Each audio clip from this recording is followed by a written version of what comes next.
Um, so I was saying yesterday that we got stopped on the highway between Brussels and Boston by the police because Didier decided that we would place on the car we bought the plates from his sister's car. And the police car behind us probably checked through the computer. They had this even then in Belgium. They were much more advanced than we were. That's again 1991 or something. So they checked, and the plates were supposed to be on a white Opel, and we had a blue Volkswagen or something different. If it was a Renault, I can't remember exactly. And we got stopped, and they kept the car and wanted us to solve the issue.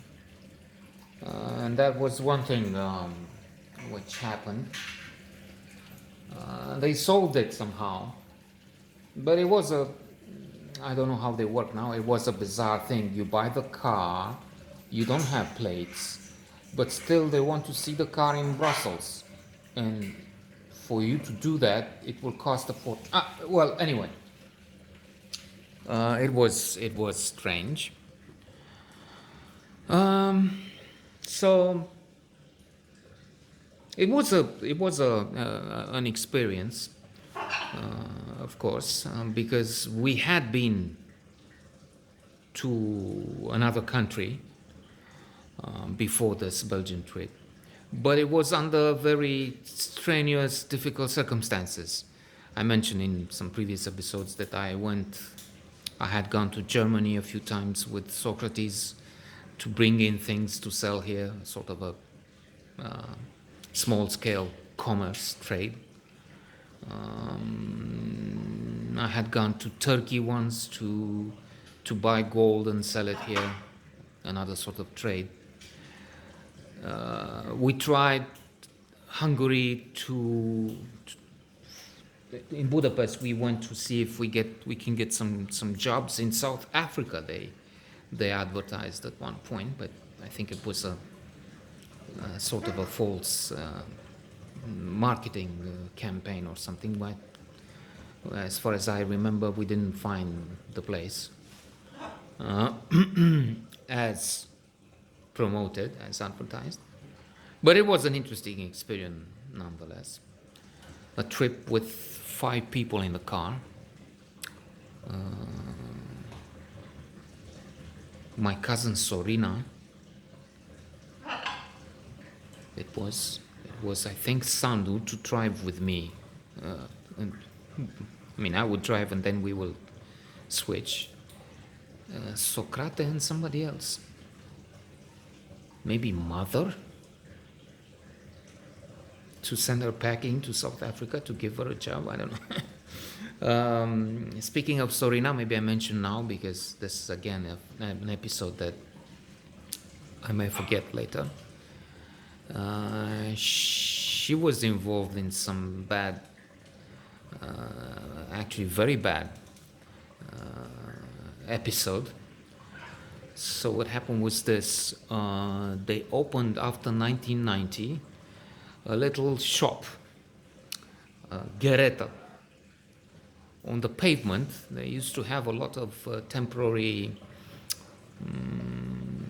cubicles. I don't know how should we call them. It wasn't really a shop. It was a box in which they sold everything: cigarettes, drinks mainly, chewing gum, candy, things people buy. And because it worked well, with the change of communism, things started coming. But for a while, there were no supermarkets. There was a problem with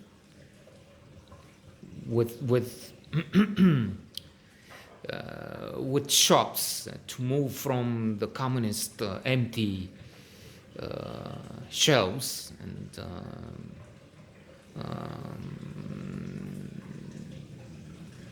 the markets with bad reputation and little or nothing to sell, to move on to a private enterprise model, to private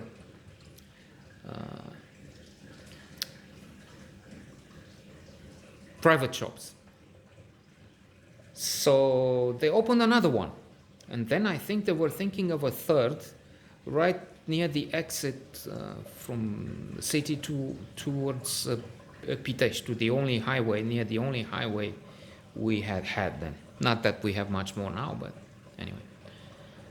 And they needed some money as capital to I don't know, buy merchandise, to pay rent or whatever, or make the construction. Small as it was, it still needed money. So I gave them a few $1,000s, as far as I can remember, which, to cut a long story short, they wouldn't pay.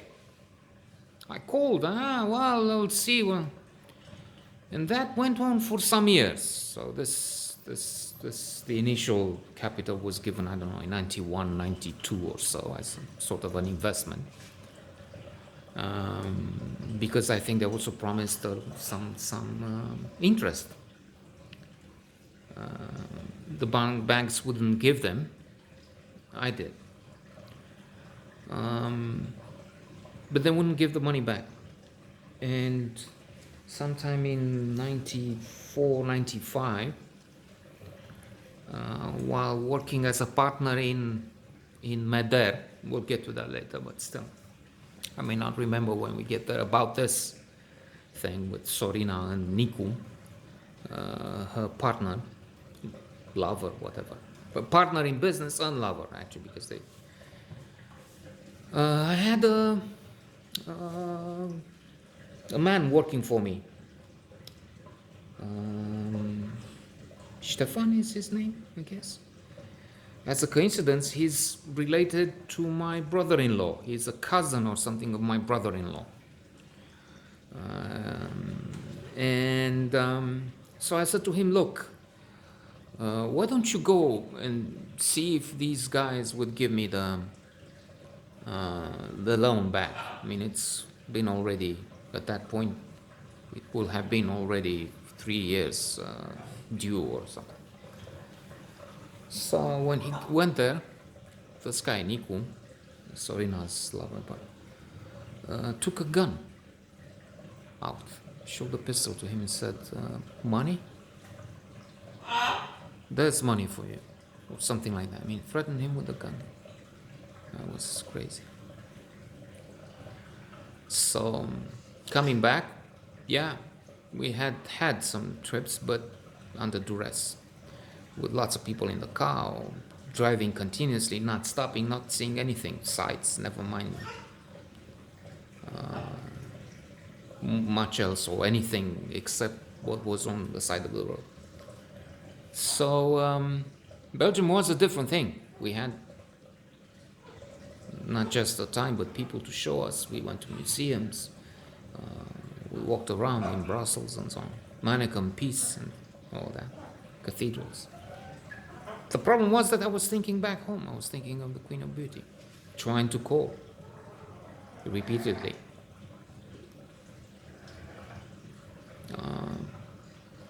Not that there were many, if any, chances to speak with her, because they wouldn't. She's not at home. They would block access. It was decided. It had been decided quite some time before, I guess, that it's not. This has to stop. This had stopped, and there's no way, no future for any relationship, any connection whatsoever. So Belgium